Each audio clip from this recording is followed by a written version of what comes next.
afternoon, everyone. Welcome to Jadera. I'm Garowyn, and I thought I'd do a bit of an update on the goats. They're so cute. Look at how big they're growing. So there's little Nettie and Bruce.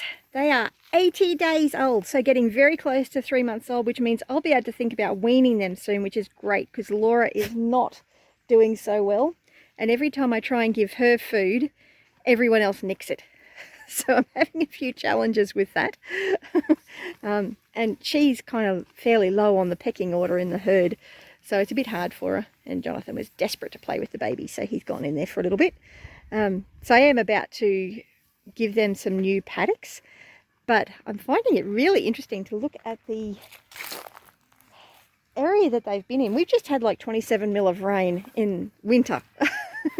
And I'm looking at that grass and looking at the grass over outside the fence and noticing that this is a lot greener, and that is not doing as well at all. I mean, neither is that side of the paddock either. So, but yeah, I'm really excited to see the progress of how the goats are impacting the property. Really looking forward to it. But I am, as I said, I'm about to move the fencing so that they've got a new paddock, because they've need to be moved onto fresh ground. But I thought I'd do a baby goat update. So these two are, as I said, 80 days old. So it means coming close to 3 months old. And once they hit 3 months old, they've been getting mummy's milk for more than long enough. And honestly, I could take Bruce away from Laura now and he would be fine. But Nettie definitely needs mummy's milk until she's at least 3 months old. And they really like it longer than that. See, Marbella really is a bit of a bossy boots. She is the alpha of the herd. And I've just given them some hay, so they're all very interested in this, because I'm about to close them into this section so I can move all the rest of the fencing. So it's a bit of a mess, but at the moment I'm just filling up the water trough for them so that they've got water over here. And I've got some buckets set up so that I can put some pellets in so that they all stay over here, because if I go over the other side, they're going to follow me. But I'm about to go milk Mary as well, so get that done beforehand, because it's going to be a little bit harder to get in here. And I may not... Laura's fascinated by what Jonathan's up to. And Jonathan's plan is to just sit down and see if the babies come to say hello. Because he gets a little bit nervous with the big goats. Jonathan, no need to run away, buddy. You're not going to hurt her babies, so you should be fine. She might be just coming over to say hello and get a pat. Or just be coming to check out the stool. She could be just going to check out the stool and go, what is that?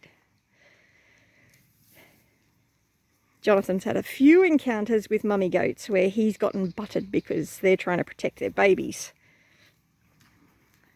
So I am generally fairly careful with Jonathan around the goats, although he likes to come and spend some time with the babies. Although the babies are more interested in food at the moment, so I don't think they're going to be much fun. And not the greatest time of day to be videoing, given the shadows and the lighting. But the babies are doing really well. I'm really happy with them. Laura isn't doing so great. I'm really struggling to keep her condition up. So I'm really looking forward to once I can wean the babies. Because I really need to give Laura a bit of a break. They are too hard on her. And it's just been a real challenge trying to keep up her condition. So even with giving them all the extra feed and the pellets and all that sort of stuff, and everyone keeps nicking off with what she's being given. And when I take her over to the milk stand, she doesn't eat. So I don't know what the solution is. See, I'm actually considering whether or not I'll dry her up once she finishes feeding the babies, just to let her recover from the whole situation, because it's a big toll on a nanny goat, especially when the paddocks are so depleted like they are. So yeah, but Nettie and Adam are doing well. And if you haven't heard the story as to why their names are Nettie and Adam, I'll leave a link to the video on all of that. Nettie is named after Nettie from Silhouette Park Farm. And Bruce was she had a goat named Bruce that passed away. So we named Bruce Bruce in honour of Bruce. And Nettie and Adam also came over and helped me with weathering Bruce so that Bruce is able to stay, because normally a billy goat would be taken away from his mum at 2 months old to prevent him from trying to get his mum pregnant. So yes, but they're doing well. But I need to go get Mary and go milk her. So yeah, you have a great one. Bless you.